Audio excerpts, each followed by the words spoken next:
ГСП онлайн. Городские новости сейчас.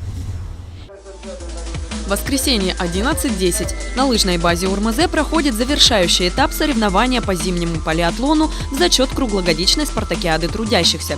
Участие принимают 7 городских коллективов, более 100 участников. На протяжении 2 дней спортсмены соревнуются в стрельбе, силовых упражнениях и лыжных гонках.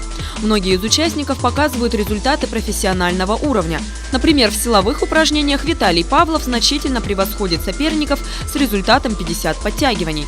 А в стрельбе Наталья Самойлова демонстрирует точность попадания 97 из 100. Уровень соревнований, он от года к году статусно растет. Сейчас предприятия покупают очень хорошие винтовки и выходят уже на старт, стреляют. Многие попадают, набирают за 80. Это надо уметь стрелять, не просто так. И видно, что по ним они подтягиваются и отжимаются довольно-таки уже достаточно много. И на лыжах уже передвигаются хорошо. В финальном этапе полиатлона ухтинцы соревнуются в лыжных гонках. Мужчины бегут 5 километров, девушки проходят дистанцию 3 километра. В командном зачете абсолютным победителем соревнования становится коллектив «Газпром Трансгаз Ухта».